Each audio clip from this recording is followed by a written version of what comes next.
So is it better to do a stopwatch or a timer? Any timer? No, not really. But Andy should do that. Put the timer in. See, I think the timer.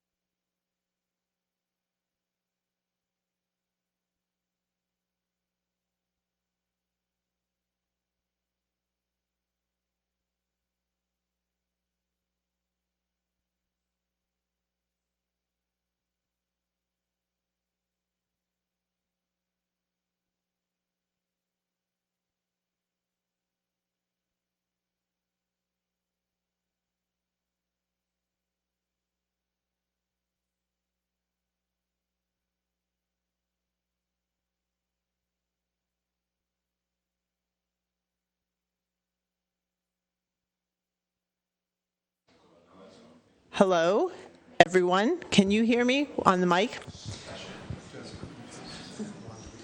Okay. That's it. Good. Okay. Well, thank you very much for attending the Senate District 50 Candidate Forum. I'm Colleen Feige. I'm the president of the League of Women Voters of Edina, and it's my pleasure to welcome you and our candidates, Elise Mann and Doug Fulton, and our moderator, Laura Helmer, who will be moderating tonight's forum. Just let me tell you a little bit about the League of Women Voters of Edina.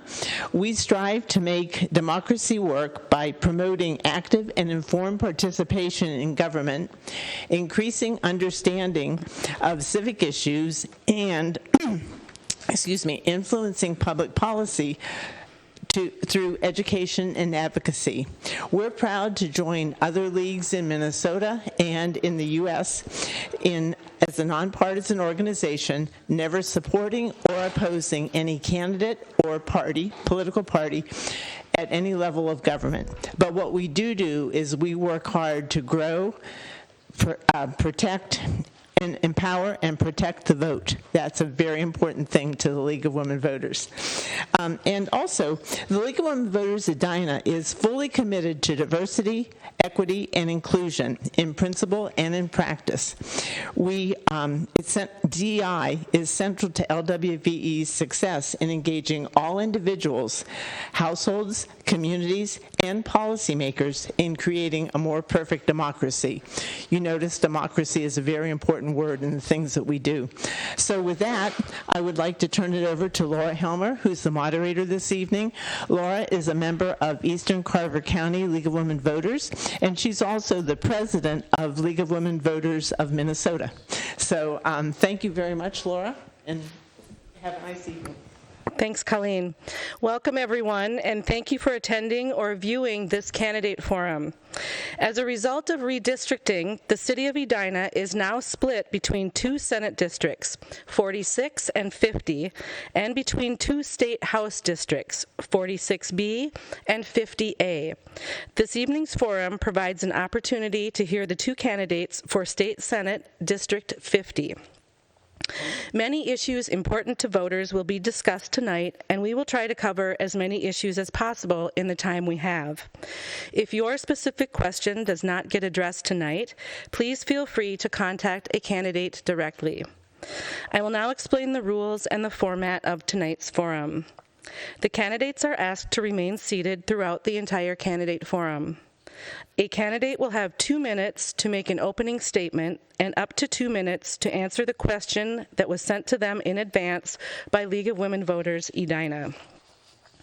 A candidate will then have 1 minute to answer each question submitted by the general Edina community.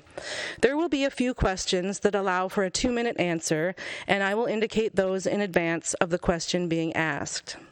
Finally, a candidate will have 2 minutes to make a closing statement.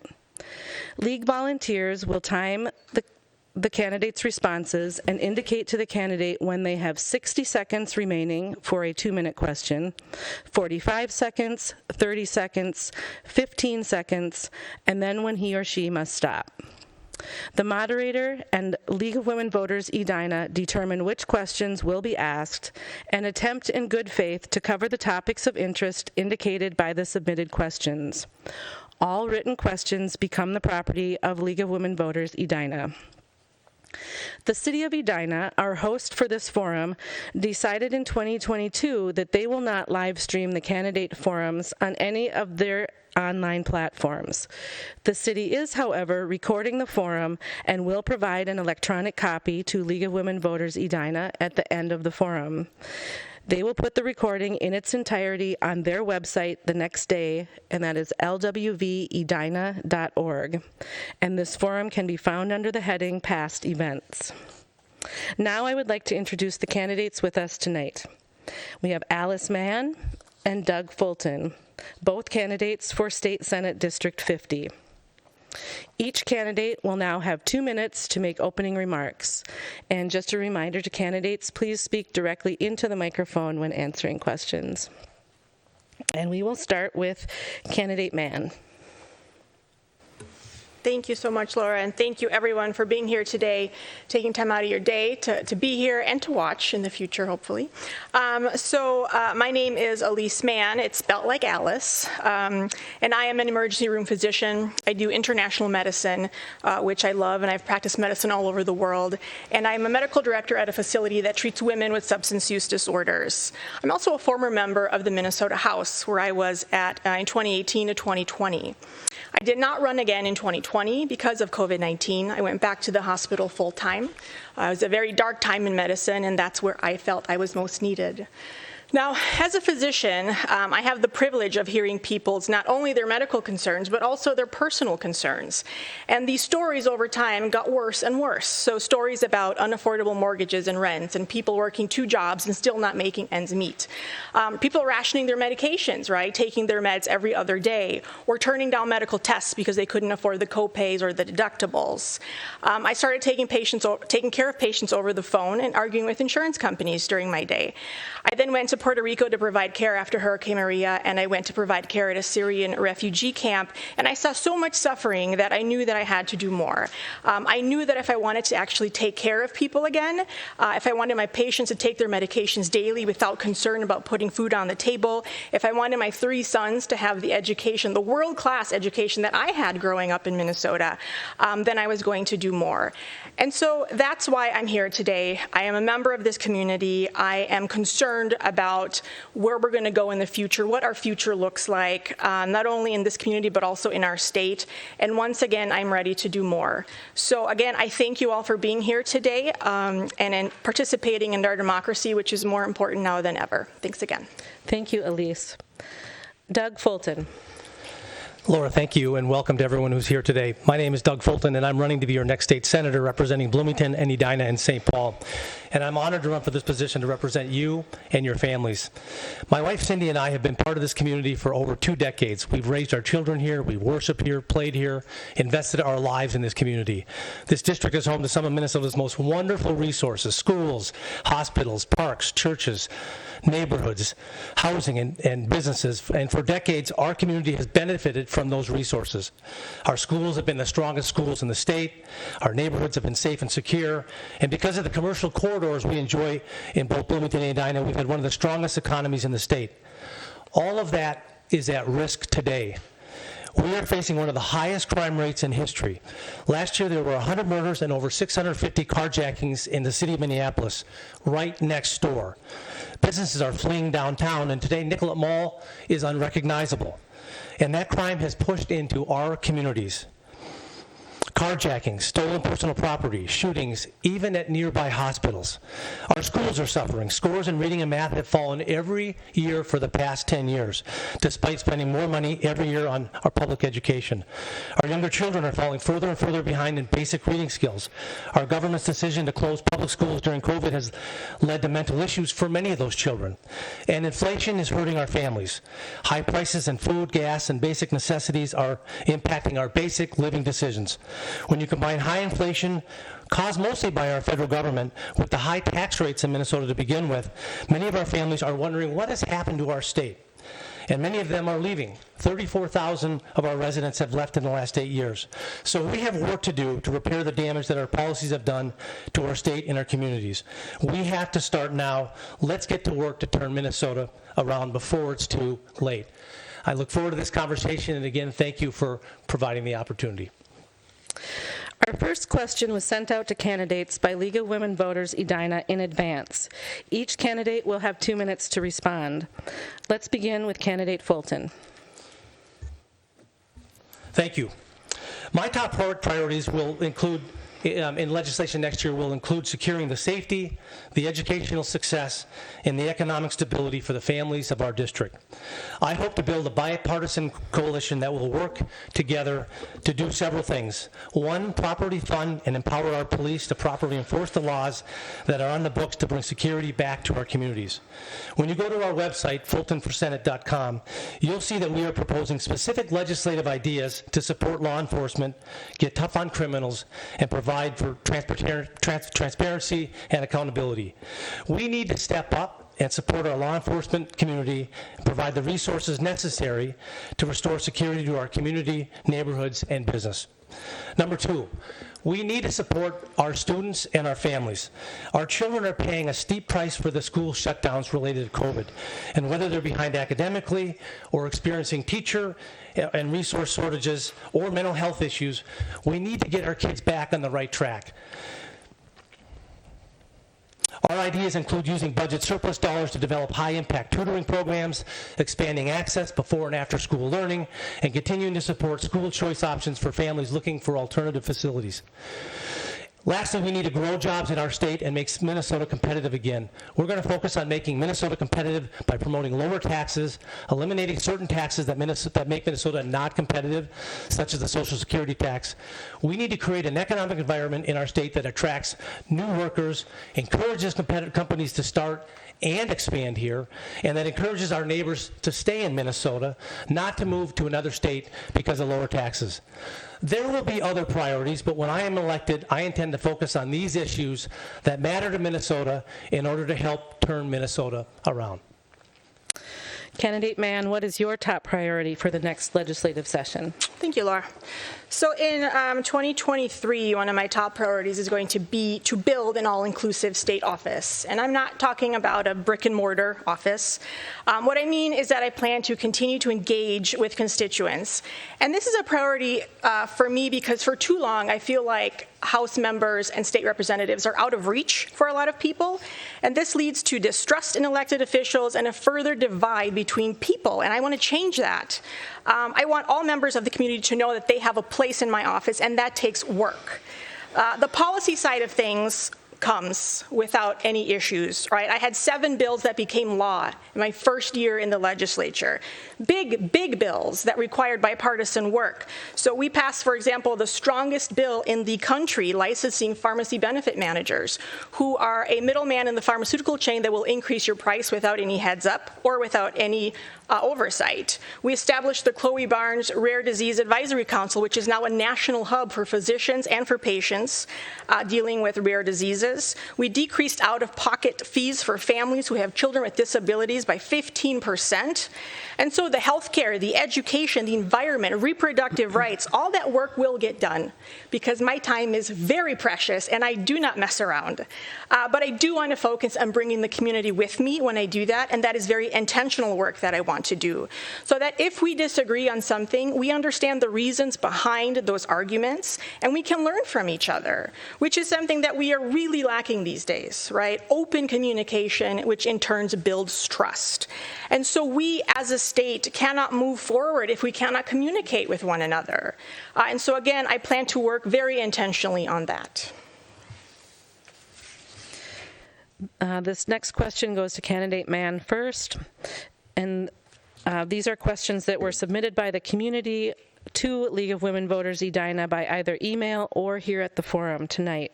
And then candidates, you will have 1 or 2 minutes to answer each question, and I'll announce how much time is allocated for each response. So this is a 1-minute question. If elected into a divided legislature, how do you plan to be effective?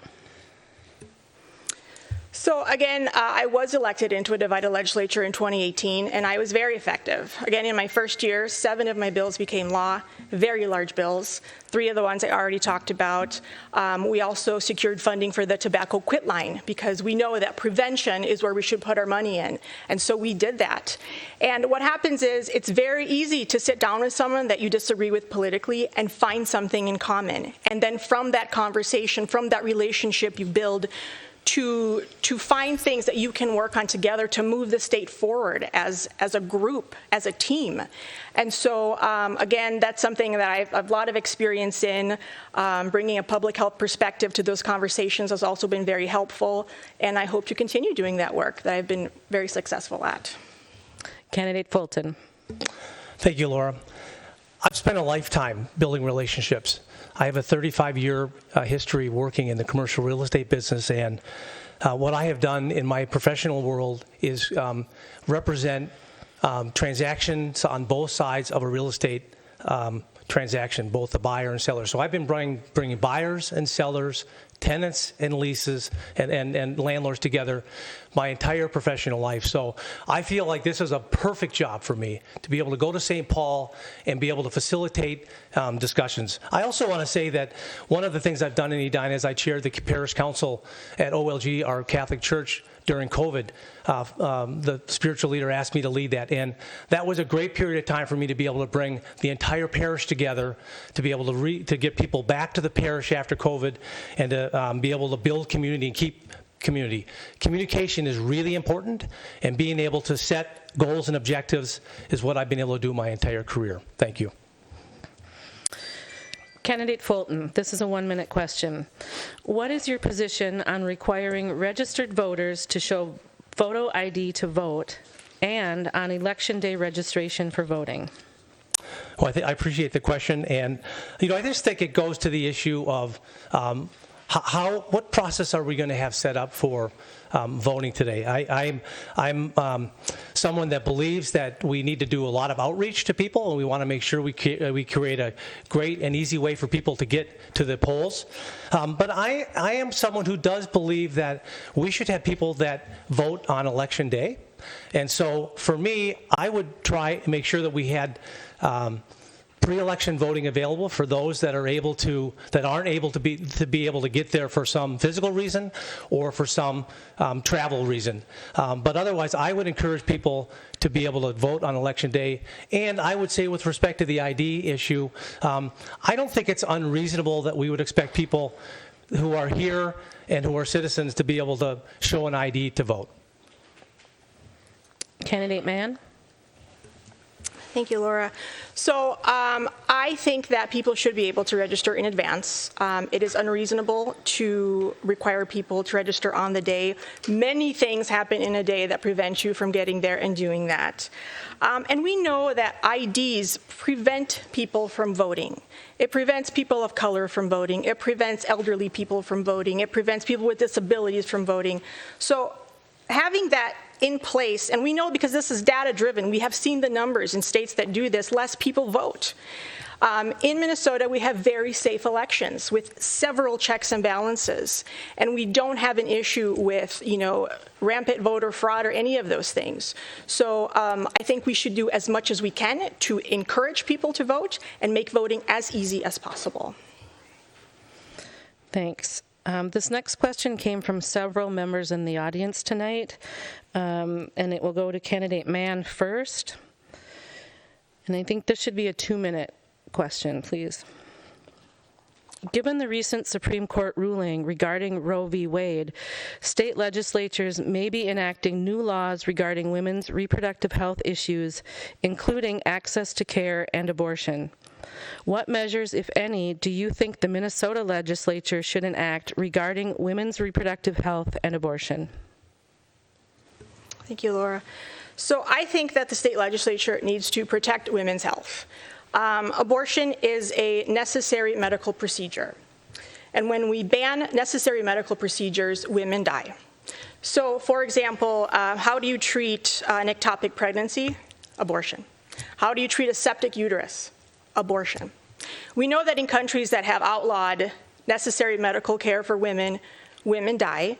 And we know that every time a Republican, or any president really, gets into power and they enact the global gag rule, which prevents any federally funded program to offer abortion as a service, an estimated 1 million women die per year. And to me, that is not okay. I'm not okay with that. If we want less abortion, which is a very good, great goal to have, we need to increase access to birth control. We need to increase access to health care. People need to get to the doctor. We need to increase access to comprehensive sex education. And so there's lots of things that we can do to decrease the number of abortion, but still make sure that women are healthy and safe. This is a decision, like any other medical decision, that needs to be made in a medical office with the patient and whoever else they want in the room. No medical decision should be made by politicians who have never met a patient. And so, again, I think the legislature should protect women's health care, and that is our obligation to do so. Candidate Fulton. Thank you. If you are a woman in Minnesota, your right to choose has been protected for 50 years. And it will likely be protected for the next 50 years.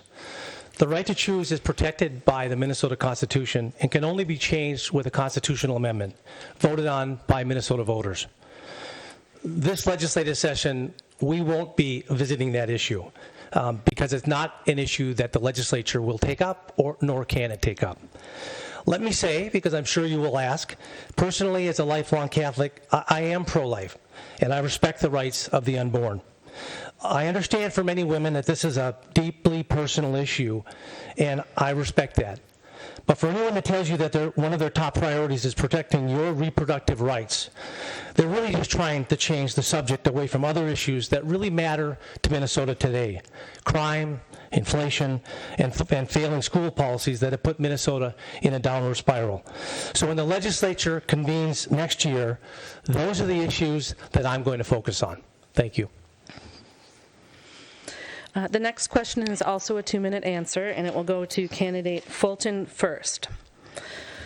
What legislation would you propose to manage what has been reported to be a $9 billion budget surplus, and is $9 billion the amount that you expect will still be available in 2023? Include in your response your thoughts on how much, if any, of the surplus should be set aside and why. Thank you. So let's talk about the surplus. First of all, it seems crazy that we've got a $9+ billion surplus sitting in a bank account in Minnesota, which should have gotten back to taxpayers during the last legislative session. But with respect to what will happen to this, I look forward actually to debating where those dollars will get allocated during the next legislative session.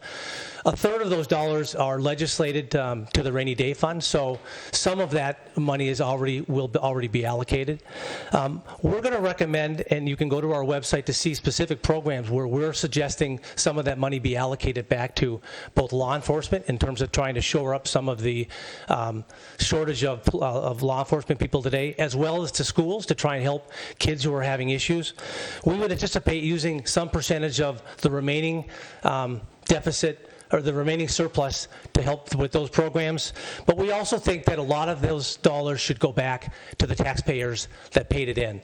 And, I know the governor talked about sending back checks or providing some sort of a tax credit to taxpayers. And honestly, for me, it doesn't really matter. It feels to me like the taxpayers that paid those dollars in should get some of those monies back.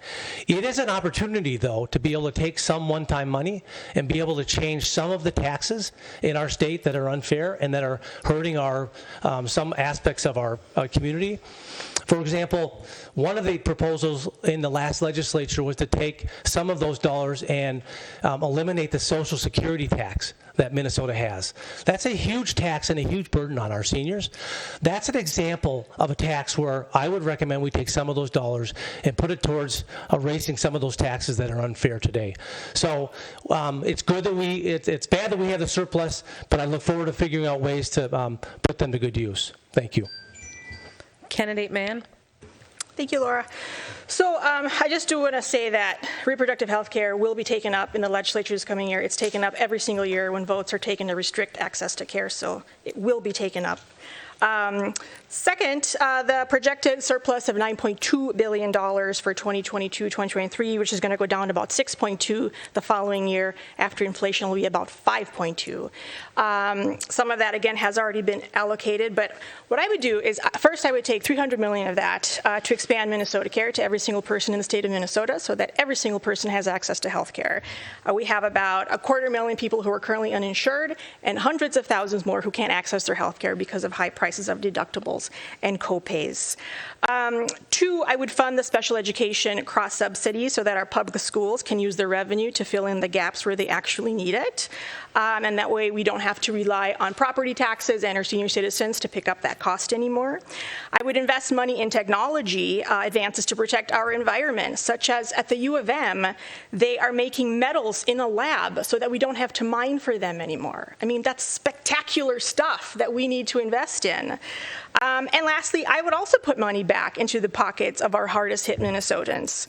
We like to think that we know how to spend people's money the best, but that's not true, right? Every family has their own circumstances, and every individual family has needs that we don't understand, and they should be making those decisions of where their money should go. And they should have that power to use that money as they see fit. Thanks. The next set of questions will all be a minute, and I'll let you know when we get back to the 2-minute questions. And this goes to candidate Mann first. Please let us know what legislation you will support to encourage more companies to stay and grow in Minnesota. Yes, so we have to be very intentional in supporting our small businesses and our companies. We have to, I think, start at disparate labor laws. Having disparate labor laws across different municipalities is a real issue for businesses, especially those that might employ people or do business in multiple cities. It's not good for businesses or workers, and it's obviously an HR nightmare.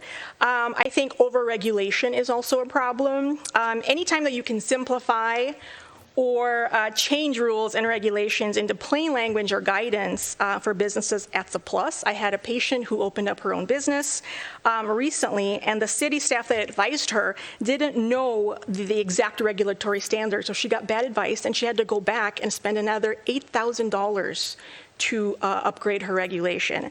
And so overregulation, I think, is a problem. Candidate Fulton. Thank you. Businesses that work in Minnesota have two main issues with Minnesota, with their issues in Minnesota. It's high taxes, and it's a high regulatory burden.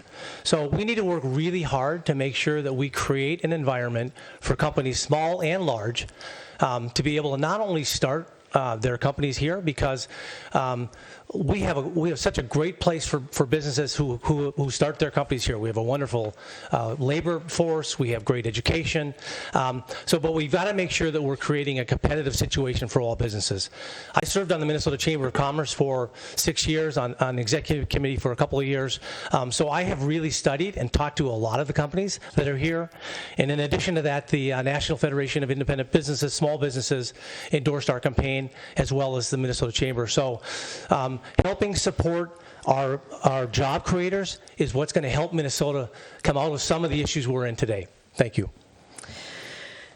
Candidate Fulton, what would you do to support and expand public transportation and alternative transportation options like the light rail, biking infrastructure, electric vehicle infrastructure, etc.?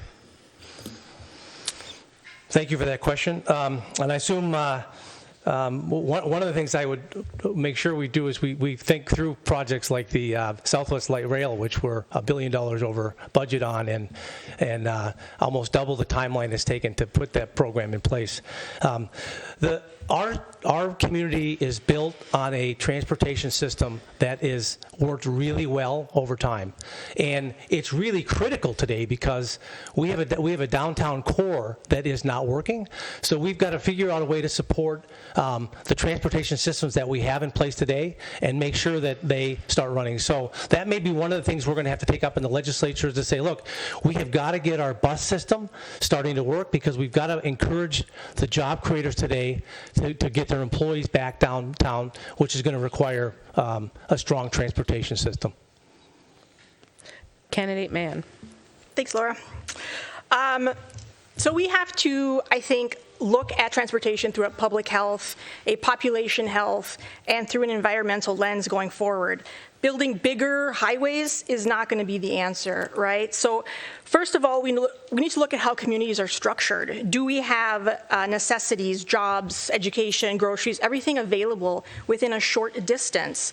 And these are questions that we have to answer in order to build sustainable transportation systems. In 2022, if we are not looking 50 years ahead, then to make these kinds of decisions and to build systems that are sustainable, then we are doing it wrong, and we know that.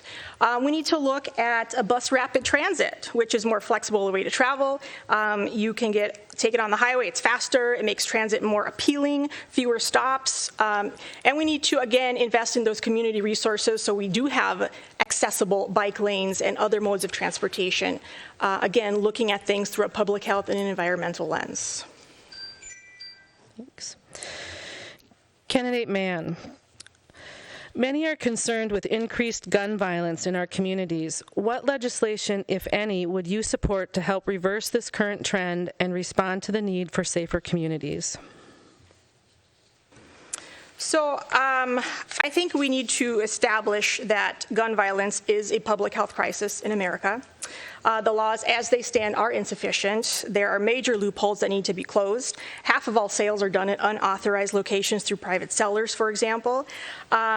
So we do need to do background checks, right? This is a very common sense law. It's been done in other places, and it's very successful.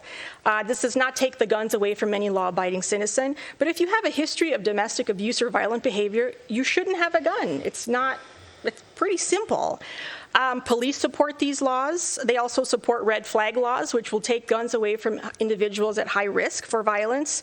As again, we need to start listening to the people affected, which is the community members, to the police officers who agree with these laws. My brother is a police officer. I understand how important their voices are in this matter. And we can't talk about public safety without talking about getting guns off the streets also. Candidate Fulton. I grew up in northern Minnesota, and I learned to hunt when I was 9 years old. And my father taught us to hunt, his father taught him to hunt, and I've taught our kids to hunt. And I feel fortunate to have grown up in a place where I learned how to safely use a gun as a child and as a young adult.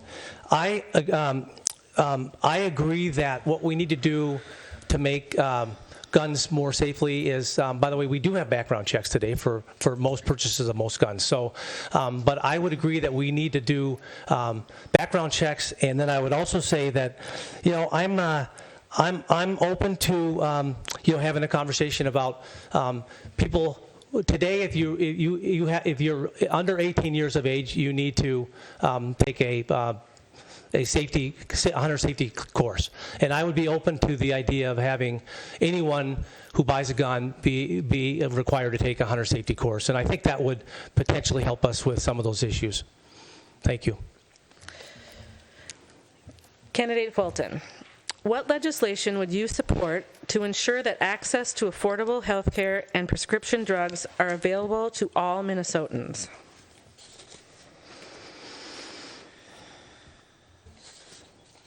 Well, let me just say that the issue of healthcare is very complicated, even for those that study healthcare.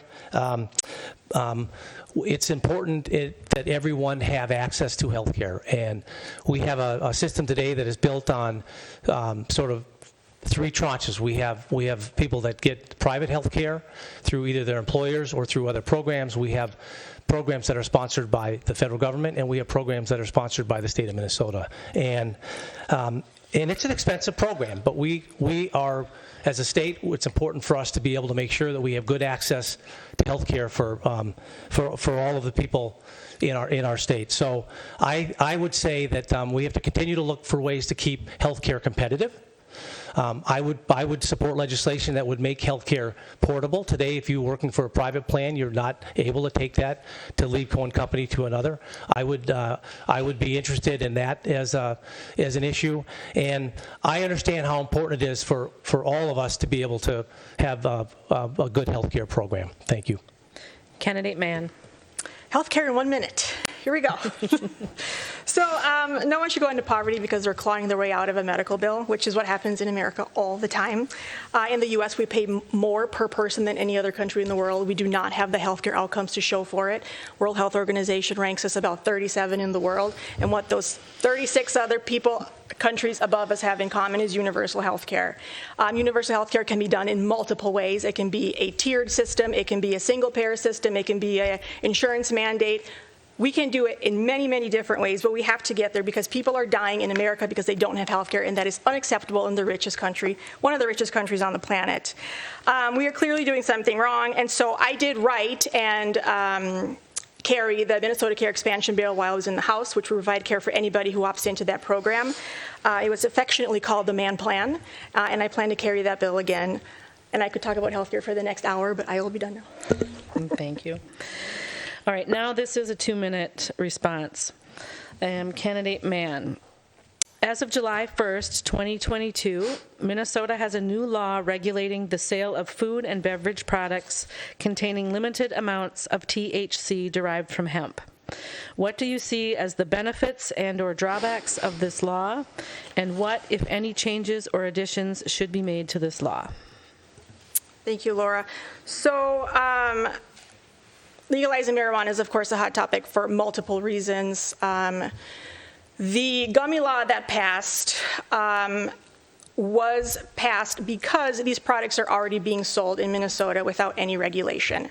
And so the thought behind it was to regulate it to make it safer for people, the amount of THC in a bag, what that bag can look like, what the gummies can look like. But there's still a lot of work that needs to be done, and the authors of the bill are all in agreement with this. We have to make sure that these things are not appealing to children. And I am concerned that once Big Tobacco gets their hands on these companies, they will start appealing to children like they have with tobacco and nicotine. So that is my biggest concern at this point. Also, as a physician, I see the drawbacks of marijuana use. However, we have to weigh that against decriminalizing the use of marijuana, the racial impact it has, the justice impact it has, and so I would have supported this bill, but it definitely has some tweaking that needs to be done to it to make it safer for children especially. Candidate Fulton. Well, there are going to be a few issues that we agree on tonight, Dr. Mann, so that may be one of them. The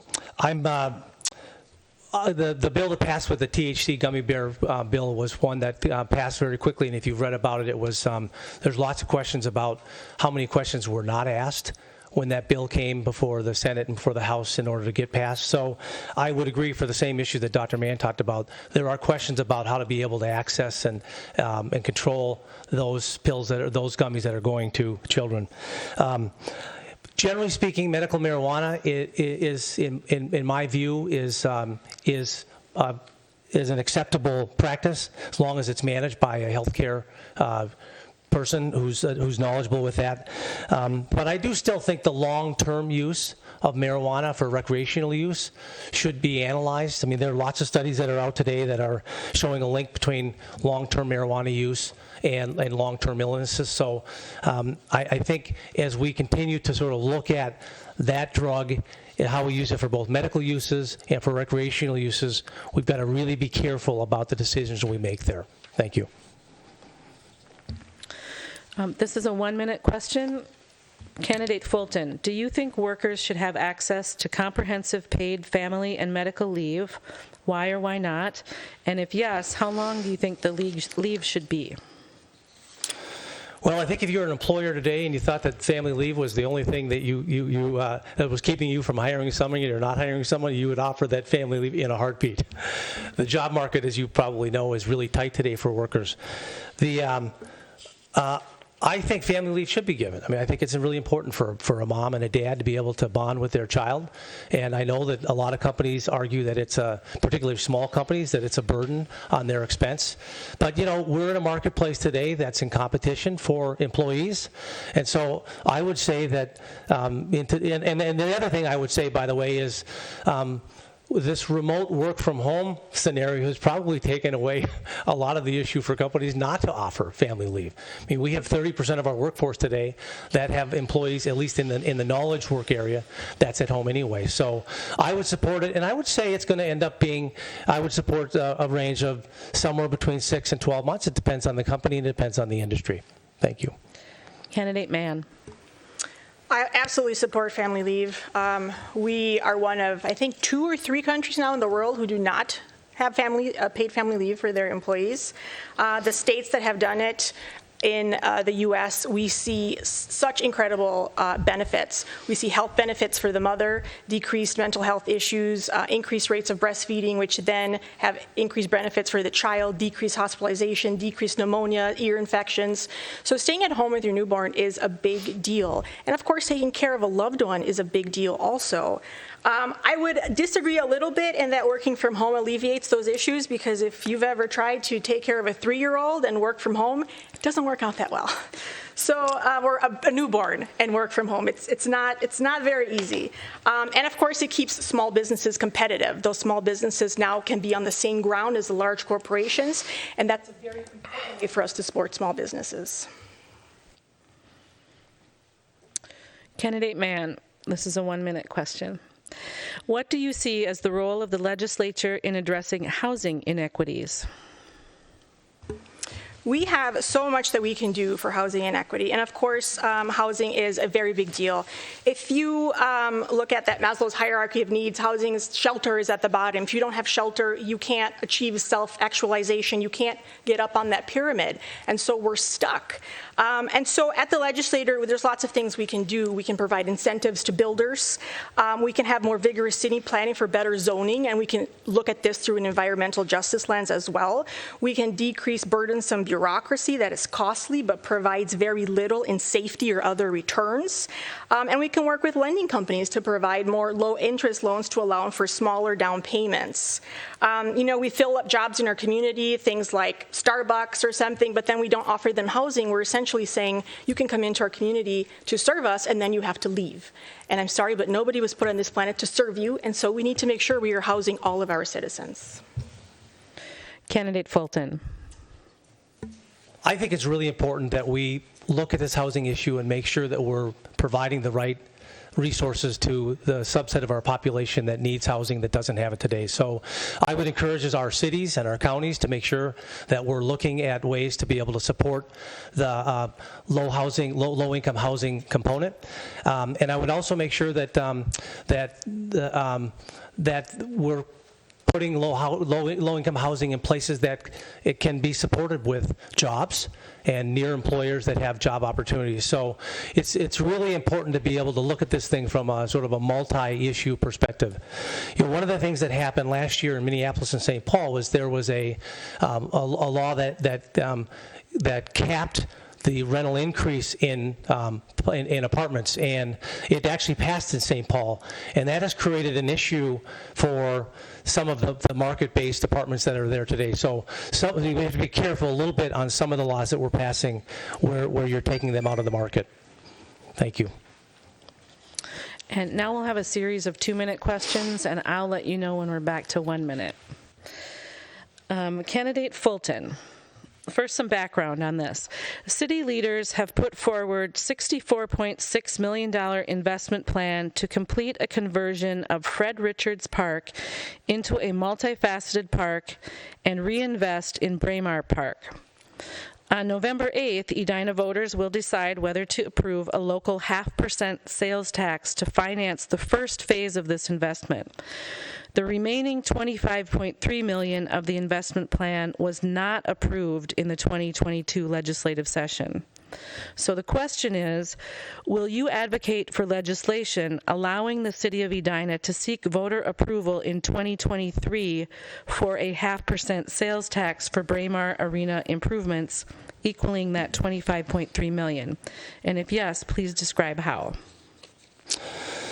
I need to understand more about the specific development. I mean, I understand how the component works. I've had a career in commercial real estate, and the development that's been proposed for that area of the park and Pentagon Park, which is being developed today, is really meant to be able to create an amenity for the community. But I do need to understand a little bit more. I would say, part of the issue here is the voters of Edina have to be the ones to approve it. The city council, there's a city council process to be able to approve that. Is it really the role of the legislature to be able to take a project like that and be the one that has to approve it? I would say I need to understand it a little bit more, but I would say I would ask the question is that process really one that the legislature should be involved with? If the citizens of Edina want to spend the money and investment to be able to create that sort of amenity, which is a regional amenity, and they want to spend the money and to be able to make the decision to charge a sales tax, if the city likes it, and if the city and the voters approve it, they probably ought to be able to have that pass. And I just think, I'm not sure that the legislature should be part of that process. Candidate Mann? Laura, can you repeat just the question part at the end? Sure. Will you advocate for legislation allowing the City of Edina to seek voter approval in 2023 for a 0.5% sales tax for Braemar Arena improvements, equaling that $25.3 million? And if yes, please describe how. Yeah, so this is something that the city came to the legislature and asked for to improve Fred Richardson and Braemar. The thought behind it was that Braemar especially is a statewide draw to the city. And in order for us to stay competitive with the other cities in the state who have such huge hockey communities, we do need to make sure that we are improving our facilities as well. When we have that 0.5% increase, about 75% of that will be paid by people who don't live in Edina, and so people who come into Edina to shop and do whatever else. But again, when the city comes to us as city representatives and asks for help, I do think that it is our job to work as a team together and to make sure that we are doing what we can at a state level to do right by our cities. Next, also a 2-minute question. Candidate Mann, what is your position on climate change, and what would you propose to enhance or reduce existing state legislation? So I think that we can start by saying that climate change is real, and it's here. We see this affecting our food, our water, our air quality, our health, for example. It changes how infectious diseases travel around the globe. And obviously, it affects our weather, and we see this by intensifying weather extremes. I was a founding member of the Climate Action Caucus when I was in the House, and there are many things that we can do. We can achieve clean energy, first of all, right? In order to achieve clean energy, though, we need to decrease energy demand. We need to produce and purchase renewable energy. Energy demand reduction can be done in several ways. We can increase energy efficiency with investments in technology and upgrades and sustainable growth plans. And these sustainable growth or expansion strategies provide opportunities for organizations to ensure that the lowest lifetime cost for energy is locked in from the onset, right, rather than an afterthought, which we all know is substantially more expensive. We can work on producing and purchasing renewable energy such as solar and wind, and achieving that will be challenging, but scientists say that it can be done and it should be done by 2050. There are a lot of programs already in place, like electric school buses, solar in schools, solar gardens, and we are seeing very positive impact from these particular pieces of legislation. And we see a trend shifting, right? Xcel, for example, had planned to build a natural gas power plant, but cited they didn't need it. So even utilities are recognizing that it is not profitable to build fossil fuel infrastructures. And so lastly, I think we can certainly invest more in innovation around energy storage, so getting longer term storage. And of course, the cleanest energy is the energy that we don't use. So again, improving those energy efficiencies and sustainability projects. Candidate Fulton. When my parents were raising us 8 kids in northern Minnesota, my dad was a forester. My mom was a teacher. And for Mother's Day every year, my dad would take all of us kids, 8 kids and my mom, up to the North Woods near Ely, and we would plant 1,000 white pine trees every Mother's Day. And that was our Mother's Day tradition for as long as I can remember. We did that for a decade. And you go back today and you see the trees that are there that are 100 feet high. I believe climate change is real as well. I'm not someone that doesn't believe that, but I am a market-based believer in terms of what we can do as a society and as a state and as a community to be able to do our part to make sure that we get to, over time, some carbon neutral situation where we're leaving our state as for our children's in the state that we had when I was planting trees with my brothers and sisters in northern Minnesota. We have to make sure, though, that we've got partners that are on all these programs. Dr. Mann references a lot of programs that our state is working on in terms of trying to create a carbon neutral program. Governor Walz has attached our state to a California state that says by 2035 our car sellers have to be selling only electric cars. So some of the things that we're doing are just unreasonable, and they're not market. And when something's not market, it costs the taxpayers a lot of money. A lot of the subsidies that we put into renewable energy over the last several decades have just been that. They have not come to fruition. We need to be able to leave our planet in the same position that we had it for our kids. We just have to let it be market-based instead of trying to create all these programs. The risk to our state is too much. And we need to have partners that go along with it, other states and other countries. We've got to work on this together. Thank you.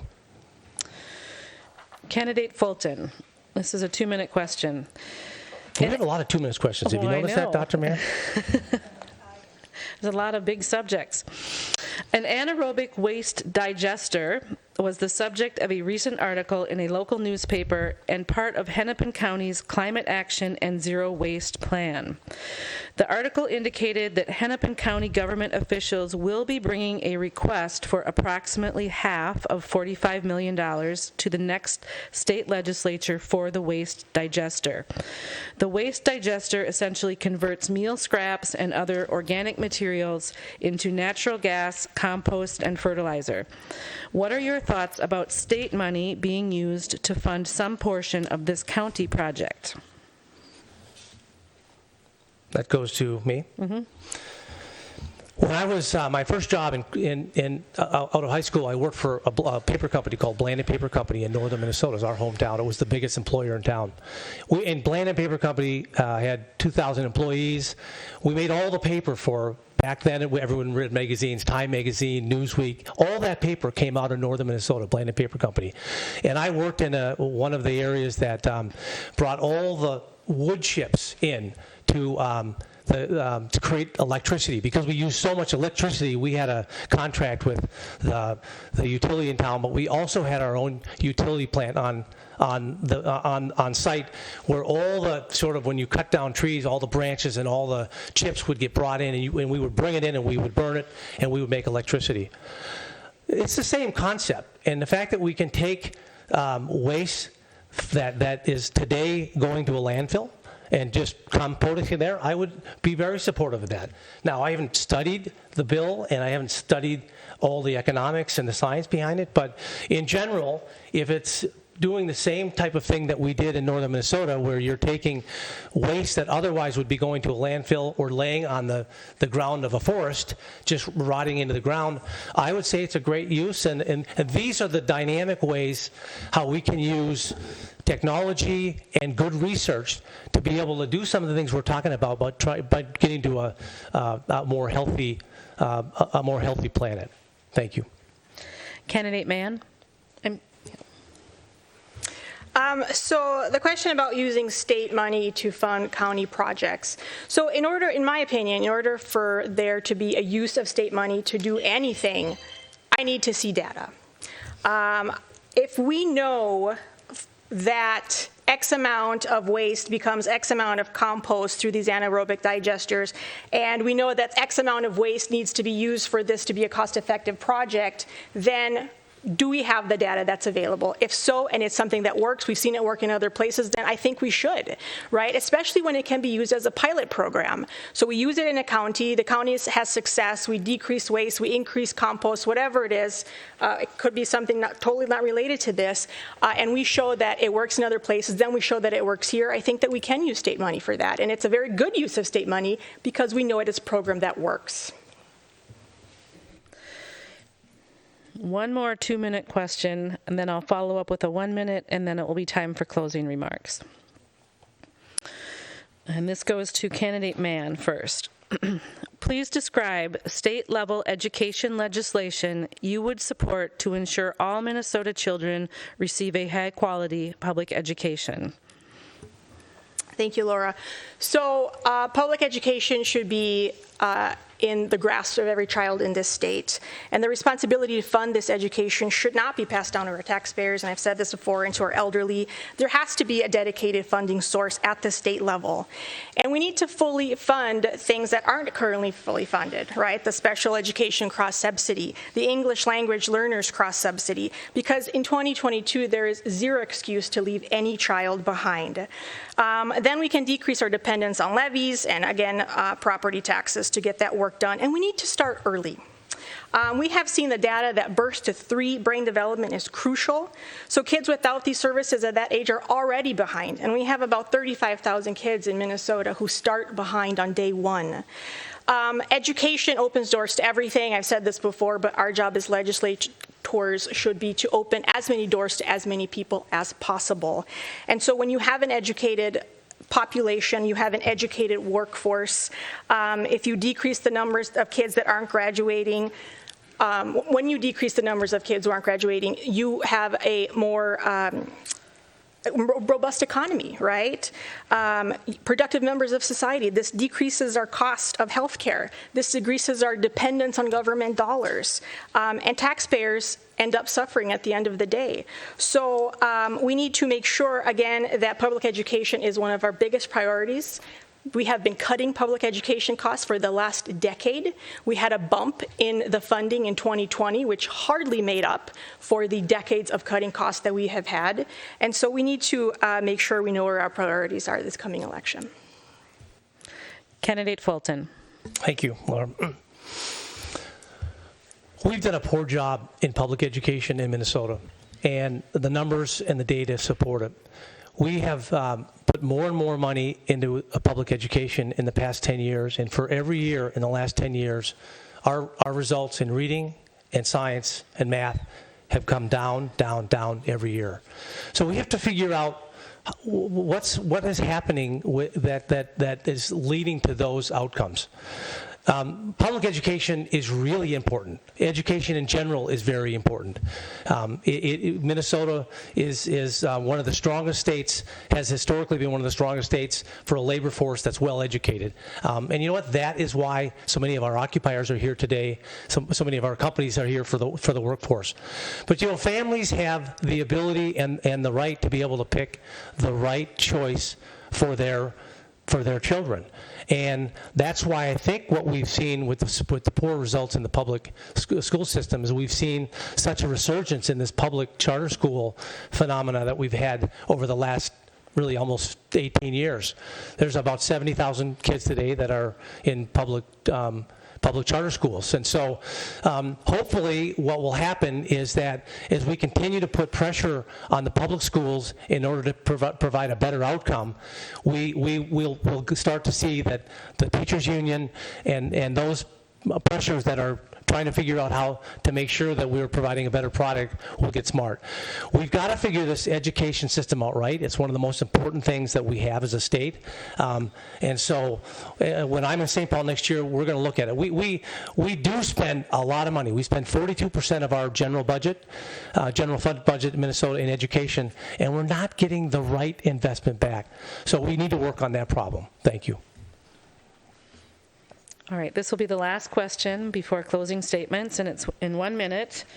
Candidate Fulton, please describe your plan to elicit constituents' issues and points of interest. Well, here's my plan. I'm going to, as a legislator, I'm going to do what I've done in my professional life and my personal life for the past 40 years since I graduated from college. I've been, I've led a team of professionals. I've started several companies in the real estate business. I've sold a couple of companies in the real estate business. I've led a team. I've led our industry. I've led our church. I've led our community organizations, being a scoutmaster of troops. I've started a Boy Scouts troop. I've started a Girl Scout troop. You do these things by being a leader, and you do them by having very good communication. So I'm going to carry those same things that I've done successful in my private life into this public position. We're going to take technology, Zoom, or whatever category you want, and we're going to create a weekly program to be able to communicate, get good feedback. At the end of the day, I'm here representing Bloomington and Edina. I'm here representing you. I need your feedback. I'm going to bring the same results I did in my personal business to the legislature. Thank you. Candidate Mann. Thank you. So like I talked about, this is actually my priority, is to talk to people. As a physician, my job is to listen. And then after I listen, we come up with a plan collaboratively. We come up with a plan together and a solution. When I ran for office in 2018, at that time I beat a 2-term incumbent because I had conversations with people and I listened and I collaborated with them to come up with solutions. The bills I wrote when I was in the legislature came from conversations I had with constituents. And so this is my favorite part about being an elected official, is the conversations I get to have, the solutions we come up with together, and listening to everybody's story, because everybody's story is so different, and it's remarkable what we can learn when we listen. And now you'll each have 2 minutes for your closing statement, and we'll start with candidate Elise Mann. Here we go. All right, so when I was 8 years old, we moved to Minnesota from Brazil, and a family in Richfield took us in. And we stayed with them for many weeks before we were able to rent a little place of our own. And they took me in, my parents, and my 3 brothers. So imagine that sacrifice. So my opportunities and the life that I have today, I feel like I owe to my parents, first of all, for taking a huge leap of faith, but also to this family that took us in and put us solidly on our feet before we were able to go on our own. And then about 15 years ago, I took an oath when I became a physician. I took an oath to take care of people and to protect my patients. And as I was trying to navigate a system that puts profits over patient care and money over healthcare outcomes, I found that I couldn't protect my patients anymore. And so that's why I'm here doing this. One, because I owe Minnesota all I have, and I want others to have the same opportunities that I had. And 2 is because I still deeply believe in that oath that I took to protect other people. One of my concerns, of course, is that we currently sit in these communities and we are so divided. And I think because of that, we need to have really honest leadership with honest and open lines of communication, and that builds trust. And once we have trust, then we have cooperation. And once we have cooperation, then we have unity and we have community building. And so at the end of the day, it doesn't matter what political spectrum you're on, because we all want the exact same things. We want safe communities. We want our children's dreams to be realized. We want food on our table.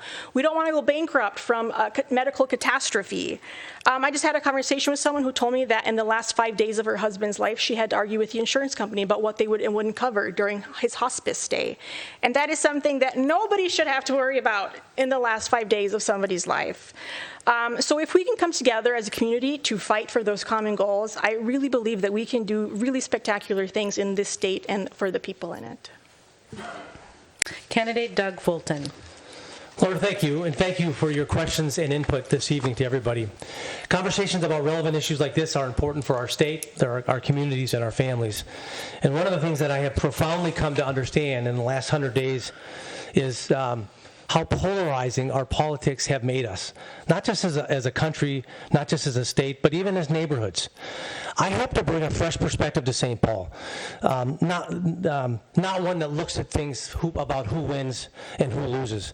No, let's agree on the issues where we can find common ground and help pass policies that help our state and family. And on the things we don't agree on, let's have a robust discussion and set a framework to find agreement. My top priorities at the legislature next year will include securing the safety, the educational success, and the economic stability for the families of our district. We have got to get these issues right, back on track, so that we can begin back to the things that we love about our community. Ski nights at Highland Park, evening walks around Centennial Lakes, weekend hikes at Bush Lake Conservation Center, bike rides to 50th and France, and date nights and evening trips downtown to watch the Twins or a Vikings game, new restaurants, new businesses, and a renewed prosperity for our community. These are things we've lost in this community over the last couple of years. I want to thank you for your support. I am not a politician. There are things that I need to understand, but I have been a leader. I've been a business leader all my life, and I've been involved in this community for over 2 decades. Been a husband, a dad, and a neighbor. And I'm running for this office to put 40 years of successful leadership experience to help turn Minnesota around. So let's return our communities and the state to the proud and inspiring place that we remember and that we know it is. If you go to the website, fultonforsenate.com, you'll see specific ideas and proposals there. Thank you again for opportunity to talk about our campaign tonight. Thank you. Thank you both, Elise Mann and Doug Fulton, for participating in this forum and for your willingness to participate in the democratic process by running for public office. Thank you to the League of Women Voters Edina for sponsoring this forum. Thank you to the City of Edina, who videotaped the forum and is providing it to League of Women Voters Edina. It will be available to all the next day for viewing on the Edina website, lwvedina.org, on the events page. Thank you for attending tonight's forum. Please remember to vote by 8 p.m. Tuesday, November 8th.